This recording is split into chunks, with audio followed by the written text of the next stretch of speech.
আদিবাসীদের মধ্যে মারমা সম্প্রদায় অনেক বছর আগে থেকেই গড়ে তুলেছিল তাদের আবাসস্থল বান্দরবান জেলার লামা উপজেলাতে। মারমা সম্প্রদায়ের একমাত্র জীবিকা নির্বাহের মাধ্যমই হলো কৃষি। মারমা তাদের দুঃখ, কষ্ট, বেদনা এবং দৈনন্দিন জীবনের সম্পূর্ণ অংশ জুড়েই রেখেছে তাদের আদিবাসী কৃষ্টি, কালচার, তাদের আদিবাসীয় মিথ ও বিশ্বাস। এখানে এসে আমরা দেখতে পেলাম আদিবাসীরা আতিথেয়তা পরায়ণে যথেষ্ট। তারা তাদের পরিবারগুলোকে আগলে রেখেছে পরম মমতায়। আদিবাসীদের জীবন ও জীবনের রঙগুলো আরও বেশি মুখরিত করে তাদের নিজেদের যেসব সামাজিক অনুষ্ঠান, গান, নাচ, তাদের কৃষ্টি, কালচার, তাদের সামাজিকতা সব কিছু ঘিরেই তাদের দুঃখ, কষ্ট, বেদনা সব কিছু। আমরা মূলত ইয়োরসেলফ থেকে একটি অনুষ্ঠানের জন্য এখানে এসেছিলাম। অনুষ্ঠানটির নাম হলো উঠোন সব। 2022 সাল থেকে আমাদের এই যাত্রা, এই ভাবনা শুরু হয়। কিন্তু তখন আমরা উঠোন সব নিয়ে শুধুমাত্র গবেষণামূলক কার্যক্রম করেছি, আমরা এটাকে এক্সিকিউশনে যাইনি। এইবার আমরা চিন্তা করলাম যে একমাত্র পোশাকই মানুষের মানসিক বৈষম্য দূর করে। তো এই ভাবনাটা থেকে আমাদের এই প্রোগ্রামের প্রধান উদ্দেশ্য, যখন আমরা দেশ বিদেশ ভ্রমণ করি তখন কিন্তু আমরা বুঝতে পারি না কে কৃষি কাজ করছে, কে গ্রোসারি শপে কাজ করছে, কে অন্য কিছু করছে, কারণ তার একমাত্র উপকরণই হলো পোশাক।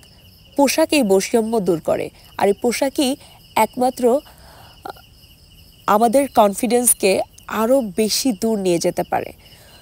ইয়োরসেলফের এই প্রোগ্রামটি করার উদ্দেশ্য এটাই, যারা গ্রাম অঞ্চলে বসবাস করছে তারা কৃষি পণ্য উৎপাদন করছে, তারা সারাটা দিন শ্রম দিচ্ছে কৃষি পণ্যের উপর, কিন্তু তারা সঠিক মূল্য পাচ্ছে না।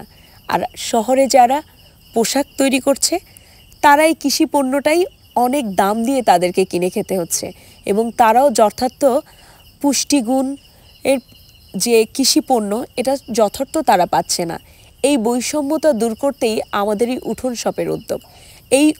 এই উদ্যোগের মূল বিষয় হলো উঠোন শপের মাধ্যমে আমরা পোশাক বিনিময় করব কৃষি ফসল দিয়ে, যেখানে কোনো বৈষম্যতা থাকবে না। আমরা যদি বলে থাকি গার্মেন্টস শিল্প বাংলাদেশের সবথেকে বড় শিল্প যারা পোশাক ম্যানুফ্যাকচার করে, তাহলে আমাদের দেশে কেন পোশাকের বৈষম্য থাকবে? যে দেশে শস্য, ফসল, কৃষি পণ্য উৎপাদিত হয় সে দেশে কেন পোশাক নিয়ে এত বৈষম্য থাকবে? যে দেশে পোশাক ম্যানুফ্যাকচার করা হচ্ছে সে দেশের মানুষ কেন কৃষি পণ্যের অভাবে থাকবে? এই চিন্তা ভাবনা থেকেই আমাদের এই উঠোন শপের আয়োজন।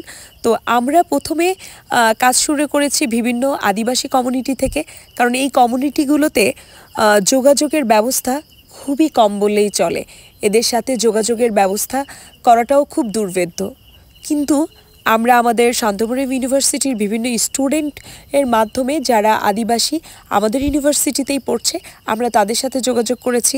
পাশাপাশি আরও যারা বিভিন্ন বিশ্ববিদ্যালয় থেকে এসেছে তাদের সাথে আমরা কাজ করছি। আমাদের ইয়োরসেলফ থেকে, ইয়োরসেলফের প্রত্যেকটা আদিবাসী বাড়িতেই আমরা একটি প্রতিষ্ঠান তৈরি করছি, যেখানে আমাদের সেন্টার থাকবে, যেখানে মানুষ তাদের কৃষি পণ্যের বিনিময়ে পোশাক কিনতে পারবে। এটাই ছিল আমাদের এই প্রোগ্রামের মূল উদ্দেশ্য। তাছাড়া আমরা দেখতে পাচ্ছি যে এখানে স্বর্ণালী মেকআপ করাচ্ছে, সৌন্দর্য কিন্তু মানুষের মনকে আরও বেশি উৎফুল্ল করে তোলে। তো এখানে আমরা মেকআপ দেখিয়েছি, পাশাপাশি তারা তাদের তৈরি করা যে ফসল, এই ফসলগুলো দিয়ে আমাদের পোশাক তারা কিনেছেন আমাদের কাছ থেকে এবং তারা পোশাক পরেছে। তাদের খুব